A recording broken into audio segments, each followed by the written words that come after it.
And as far as, guy friend groups and stuff, you're not going to be called by your name anymore. Like, you're the girl who does OF. And that might sound really cool at first, like she's bad, but a year or two and that wears off pretty quick.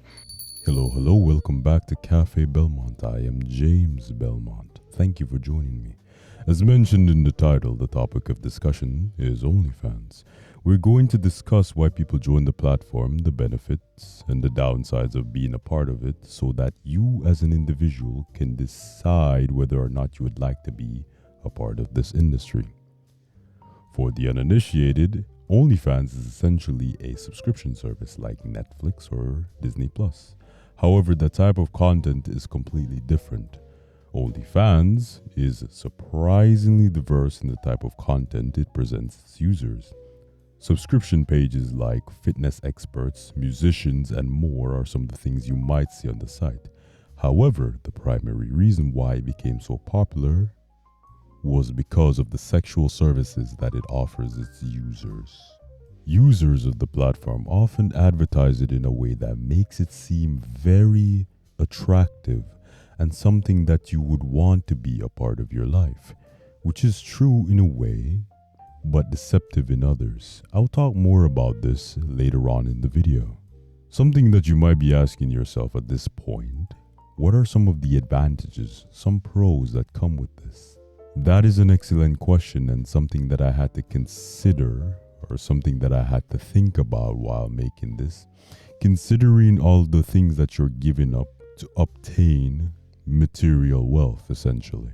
Funny enough, most of the perks comes from the fact that it's almost the opposite of the traditional porn industry. According to an article from The Independent, a standard female performer in a scene with a male performer could expect to earn around $1,000. A scene with another woman see them earn around $700 to $800. The rates could go up or down by 10 to 20% depending on who the performer is, their agent, and other factors as well. Interesting. After reading that, it simply means that the actors have less control over what they produce, and the fruits of their labor are up to their agents, the type of scene, or how popular they are, or their partners, how popular they are. OnlyFans has a solution for most of these problems. Here are a few advantages that come with having an OnlyFans over entering the traditional porn industry. Monetization. They get to keep up to 80% of their earnings, or 80% of their earnings. Apologies. Direct communication with their fans, flexibility, diversity in content, and other features as well. The direct communication with fans is a big one because it makes it feel a little bit more intimate compared to traditional porn. It feels like you have a relationship with the creators in some strange way I cannot understand. So how am I getting my money? Let's talk about it. Let's discuss it. It's definitely not subscriptions, okay? 288 subscriptions times $10 a month. I think it's discounted to like $8 is like chump change. It's nothing. So pretty much all of that money is coming from DMs. But this is an illusion. Oftentimes, it is not even the creator sending in the messages, but another person, a man or a woman, whichever.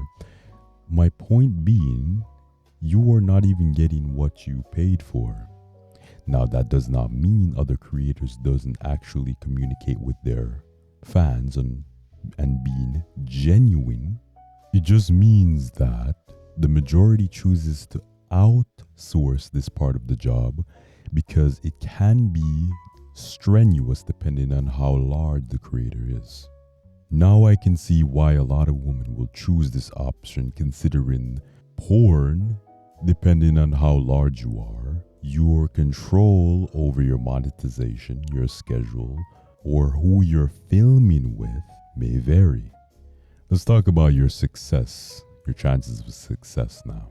The market is very lucrative considering the main source of income comes from men. There has been an epidemic of lonely single men for the past decade now, and I do not see it changing anytime soon. It is very sad to see that most of the profits comes from exploiting lonely single men. But that is an unfortunate truth about our world today. Nevertheless, it is relatively easy to grow depending on who you are and the type of attributes that you have. You may need some prerequisites, however, one of them being you having an existing fan base that watches you regularly or supports you. Another one, which is very true in my opinion, is being very tolerant of being degraded and viewed as a sexual object. It is part of the job, essentially. There is, of course, some in between when it comes to the type of content that you might make, but these often are the worst case scenario. If you have at least those two, your chances of success are decent. How do people get recruited to the platform? It is completely natural to compare yourself to others, whether they are better or worse than you. And this is completely normal for human beings. We often do this to improve our own ability, self-image, or skill set. This is the social comparison theory. This natural reaction can be intensified by social apps like Instagram, where you often see influencers, OnlyFans models essentially, presenting their lifestyle and how much they make, the type of trips they go on, basically just presenting their life as great. For a while, I definitely was 100% against making an OnlyFans. I was like, no, like I'm already doing too much on Instagram, like things I'm posting, my booty all out, like I shouldn't make an OnlyFans. But a lot of people kept talking to me about it, like, oh, you can make this much money a month, and I just kept hearing about it all the time, like to make an OnlyFans. So finally I did it. And something to be desired or aspired to work toward. As a regular person, seeing all of the things that you do not have in your life, you compare yourself to something that is not real. Again, it is an illusion. You see the Bugattis, the yachts, the expensive trips, and you start to say to yourself, that could be me. All I have to do is just post a couple feet pics and have complete control, and I will make millions and have the life that I desire and want. But it is a lie. The truth about what they do not tell you and the reason why you were doomed to fail in the first place. Let's go back to you starting this. The simple approach can be done by just posting photos and seductive videos. However, it is almost a given that you need to be extremely good looking. I am talking genetic rarity with a mix of luck, and even then, the chances of you succeeding is not very high because there's always another person that is willing to do more than you. Even if you get some traction in the beginning months, it won't last because you lose subscribers. I'm surprised that a lot of people don't really think about this. Let's take Twitch, for example, a very popular streaming platform. You need an existing fan base. You need an existing fan base from another platform to bring over to Twitch in order to grow. There is no way you can grow by yourself going live every day on Twitch. However, the only thing you really lose is your time and effort. OnlyFans, on the other hand, you are selling something more valuable that a lot of people think, which is your chastity and yourself. Not to mention, once you put something like that online, it stays there forever. You can't remove it because it's permanently there. But James, you might ask, not everybody shows their entire body, which is true, but it all comes down to what you're willing to do, how far you're willing to go. And a lot of women on these sites are willing to go very, very far. 700 bodies in total? Does that make sense to you? Have you listed 700 bodies? Probably. I think honestly, okay, so it sounds crazy and people don't believe me, but I think I've literally fucked 5,000 people. See, like, because it's like when people like ask body count, I'm like, okay, are we counting head? Yeah. Because then if you're not counting head. Oh, I count head. Because when people don't count head, I'm like, you're exiting most women. Yeah. They don't they do not really care about their image. At the same time, they're willing to do some of the most grotesque things that you could ever imagine just to make the money. A lot of the times, people have an inflated amount of self-worth. A lot of people think they're 10s, but that's simply not true. There's average, above average, and then there is actual 10s. Thinking that you're basically perfect makes it easier to manipulate you into thinking that you can do the bare minimum, get away with it, and just send feet pictures that do absolutely nothing. What are some of the social consequences of doing this? Personally speaking, I think the biggest social consequences is your family's reputation being destroyed by something that they didn't have any input in its creation. I'm disowned, like completely. I was on the Daily Mail or the Daily Star and they went viral. And all my family saw, they're like, what the fuck? Like stalking my socials, stalking my Twitter, which on my Twitter I've got me sucking get.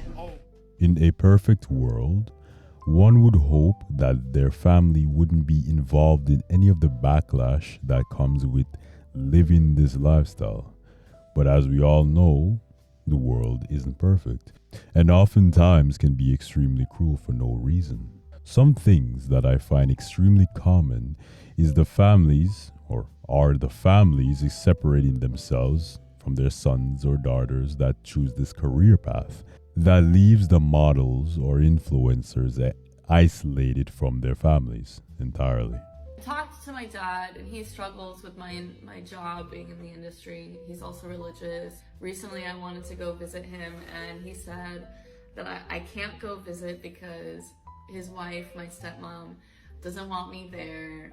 I'm not allowed to go visit my dad anymore because my stepmom doesn't like that I do porn. But then he told me that when I was like, can we like go get coffee and like we could go like get breakfast, and he's like, I don't want to be seen in public with you. And that just fucking hurt so bad, and it sucks. I lost my family. I don't talk to like my brothers or sisters.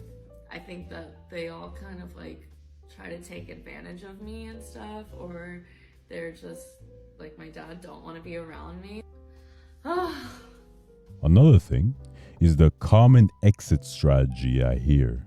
After 5 years, they would stop doing it, find a husband and settle down and have the perfect life. When I hear things like this, it signals to me that there is some level of self-awareness. They realize that they cannot do this forever. They need an exit. Unless you made a tremendous amount of money, I am talking millions of dollars in your bank account, which is often very unlikely. For a normal OnlyFans model, you would need a job to support any form of normalcy, rent, food, and other miscellaneous items that you need for everyday living. For this, you would need a job. The problem is, the money that you made, you filed taxes for, and it is permanently on your record what you did formerly as an occupation. Money. There's a lot of opportunities taken away from you. Like if I want to go be an actress, how many people are gonna hire me? Yeah, so there's times where like it gets to me and I know it's the enemy, I know it's the devil, just saying like you might as well just continue doing that because it's gonna be really hard for you to be successful in life and do anything else. Like if I want to be anything, like I can't be a teacher. I can't be a teacher. I know I could be a rapper because there are rappers who are strippers. Cardi B was a stripper rapper, but I don't want to be a rapper. That's always gonna get brought up, or it can be searched up. They can just search up my name and then boom, all these things pop up. So might as well, you already did it, and it's gonna be really hard to walk away from it now. So you might as well just keep doing it now. And you are less likely to get hired. This means future job prospects are basically non-existent. Companies have a certain image that they would like to maintain, and they do not want to associate with this industry because it is seen as degenerate. You also face the risk of content poachers leaking your content to free websites, so you do not make any profit at all. People can basically see your stuff for free, and all of the work and effort that you put into it is wasted. There's also the issue of competition again. People lowering their price compared to yours and are willing to do more extreme acts on camera. They may or may not feel comfortable doing this, but it is also up to you Let's say you know all of the side effects, the bad parts of it, and you do not have a family to speak of. Some of the consequences do not apply to you really. I would say to you, let us look at the primary reason why people join the platform in the first place: the money. The average earnings of a medium-sized OnlyFans model vary greatly. However, based on estimations, a medium-sized OnlyFans creator makes around $180 a month in earnings before taxes. The very top of the list, the top earners, make around $100,000 or more a month, while the average creator has 21 subscribers and earns around $151 per month. That is. Now, what does that mean? It means the people parading around on Instagram are the top earners, meaning the people that make the millions. The average person that starts on OnlyFans makes less than a McDonald's worker. But let's entertain the idea that you are extraordinary in the sense that you are successful on the platform and you make your millions. Now you're out of the industry. Well, out of the industry is a loose term. When I use it, it means that you stop creating content. You can never leave the industry, really. You are permanently a part of it. Something that I often see on YouTube, Instagram, or socials in general is after a model is done, they want to settle down and find a man to have a family with, but they find it extremely difficult. Why doesn't the younger generation listen to the older generations of sex workers? It is fascinating to me that the younger generation of performers does not heed the warning of the people exiting the industry. They do not really pay attention at all at the negative consequences that come with it. It is almost like they believe that they would be different and it wouldn't affect them. Why is that? Maybe it's just the ignorant of youth, or maybe they do not want it to be true. Perhaps they want the lifestyle so bad, they're willing to lie to themselves, thinking that it wouldn't affect them, and when it does, it makes it difficult to cry out for help, unfortunately. Because nobody wants to hear, "I told you so." What are some of the mental downsides of OnlyFans? I believe that this is something that is often overlooked in this discussion and is especially important for your well-being. Here are some of the side effects that comes with choosing this as a career path for your life. Anxiety and depression, low self-esteem, addiction and obsession, the overuse of technology, exploitation, and privacy concerns. In conclusion, OnlyFans on the surface seems like something that a lot of young women would want to incorporate in their lives, with the supposed benefits of financial liberation, independence, and freedom to choose the type of content that they would like to create.